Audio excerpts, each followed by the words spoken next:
Here's a Unilever bag. Yeah, what you just saw there was the kind of thing that makes one go, what the hell was that about? But that's honestly the whole idea behind today's episode. I was struggling a bit with the notes behind this one, but I did snap out of it, and got this episode out before April was over. And April's kind of a weird month for BBM, because before 2025, I've only ever released 5 episodes in any April throughout all those years. So I think it's time to give it some love.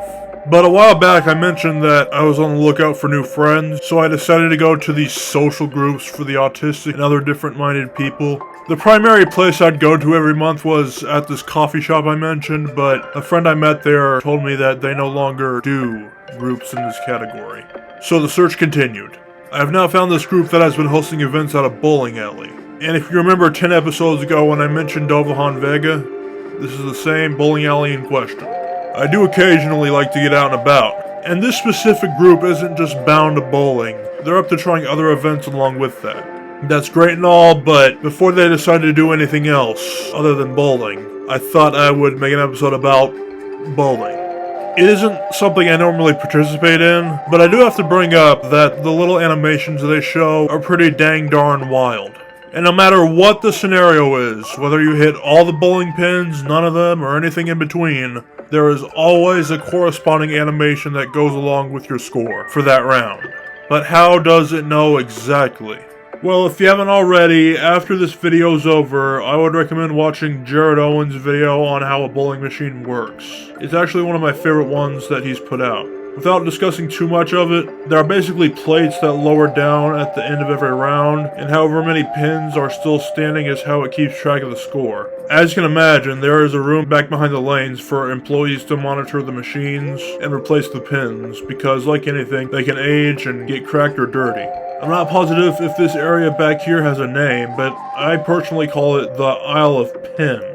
You know, like the Isle of Man in between Ireland and the UK, but instead of island, it's Isle as in grocery aisle, and instead of man, it's pin as in... Shut your damn ass up, Kale. Yes, ma'am, sorry. But yeah, let's go ahead and take a look at some of these animations and rank them on how weird they actually are. Normally, these animations are only like a few seconds long, but we're gonna look at the ones that are a bit longer than that. This will be our cheer list for this episode. I think you can already tell, but the weirder the animation, the lower down it gets placed.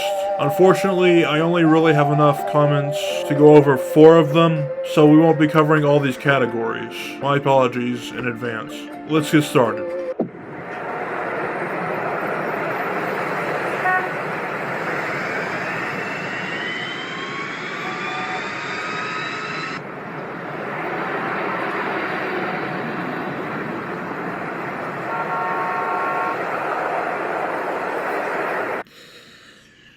Did we really need that?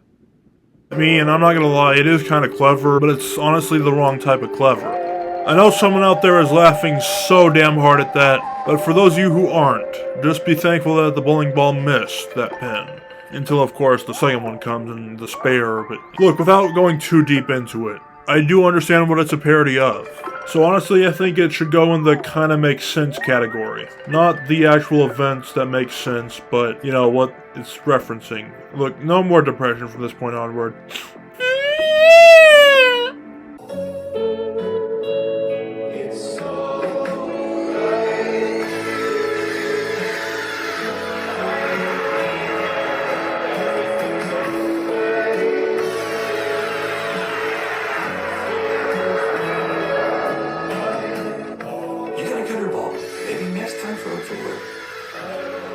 I don't really have much to say about this one.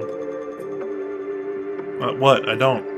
I mean, I guess that bowling ball man kind of reminds me of the naked statues you see at the museum. What was his name? David or something? Yeah, I remember a long time ago when I was on a field trip to the museum, and when this girl saw the guy's junk, she was all like, ew! But our guide was all like, not you, it's art. Art, you say? Also, who else got Ice Age vibes from this animation? I think this penis joke and Ice Age go pretty good together, because... Oh, it's a boy! That's its tail. It's a girl! But yeah, this one goes in deep internet stuff.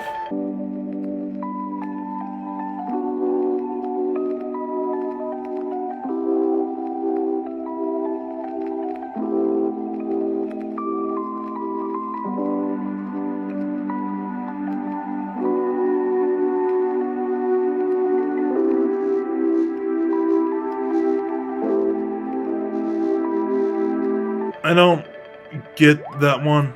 No, really, I don't understand what it's referring to. All I get is that a bowling ball is getting bullied by pins, except for one pin, and the pin that doesn't do any bullying gets a note that says don't come to school tomorrow. Yeah, at least I can read. Look, bud, if I had the option not to come to school, I would not go to school ever. I mean, I do have that option, but if I had the option back then, never mind. It was some terrible shit. I'm sorry that I don't have much to say about this one. I guess the name of the category describes it all. Let's move on to our final animation.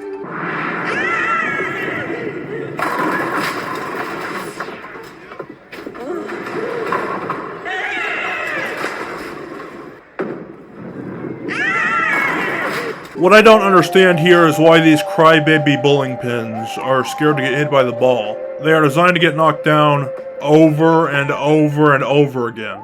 So if anything, they should be excited. What makes this round so much different? And you know, from the bowling ball's perspective, it's kind of like, Some people think they can outsmart me. Maybe. Maybe. I've yet to meet one that can outsmart a bullet. but this ain't no shooting gallery. You are not to use guns in this sport. This animation will be placed in the middle as well. I feel like I'm missing something, but whatever, the script is over.